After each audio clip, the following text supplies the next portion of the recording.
la nouvelle lune en Vierge? C'est le thème de cette vidéo.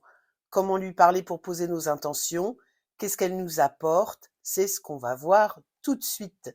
Si vous n'avez pas encore vu comment, pourquoi et quand je pose mes intentions à la nouvelle lune, n'hésitez pas à aller voir ma vidéo, celle où je vous raconte tout. Donc allez sur ma chaîne ou cliquez sur la fiche juste là.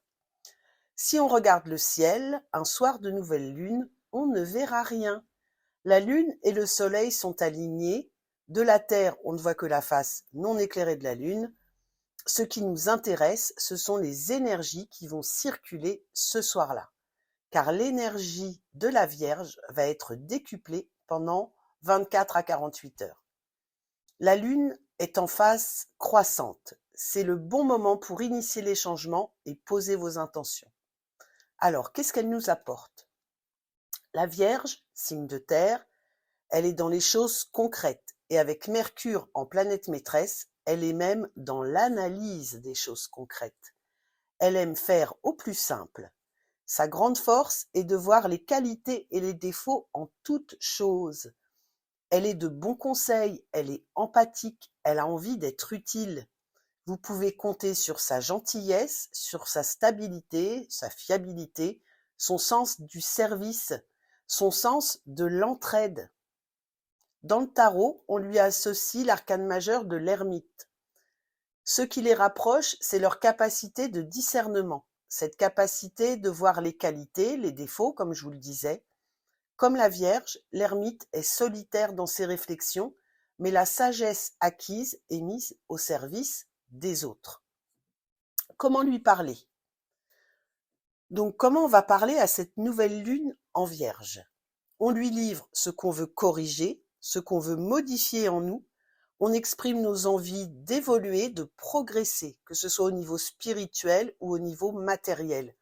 On peut lui demander de la stabilité dans nos relations, dans notre travail. Pour rédiger nos intentions, on utilisera des termes comme sagesse, stabilité, corriger, modifier, aider, entraide, analyse. On s'appuie vraiment sur les qualités de notre Vierge. Alors, quelques exemples d'intention. J'analyse une situation, une relation, un comportement, que ce soit notre situation, la situation des autres, un comportement qui est en nous, ou un comportement qu'on a vers les autres, comment les autres se comportent vis-à-vis de nous. On analyse tout avec cette Vierge. On corrige ses défauts, on peut corriger ses qualités si ça devient des défauts. J'acquiers de la sagesse, j'ai un travail stable, durable, j'aide mon prochain, mon couple est stable et je vois clair en moi. Bien sûr, à vous d'imaginer vos intentions, il n'y a pas de limite, analysez votre situation et puis ce dont vous avez envie. Alors, les relations de cette nouvelle lune en Vierge avec notre signe solaire et lunaire. La lune, dans le signe de la Vierge, elle est plutôt bénéfique au signe solaire de terre, Vierge, Taureau, Capricorne, on est toujours dans la même logique, et puis au Cancer et au Poisson, c'est ces deux potes signes d'eau.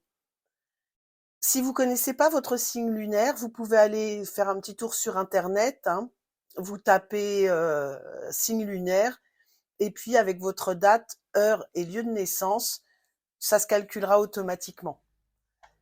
Les signes lunaires pour qui la nouvelle lune en Vierge aura un aspect moins bénéfique ou moins d'influence, ce sera les Poissons qui sont juste en face, les Sagittaires et les Gémeaux. Bon, à vous de passer à l'action maintenant. Pour savoir comment le faire, ou si vous voulez des petits conseils, un petit coup de pouce, on se retrouve très bientôt pour le tirage de la nouvelle lune en Vierge. Moi, je vous fais plein de bisous. Je vous dis, amusez-vous!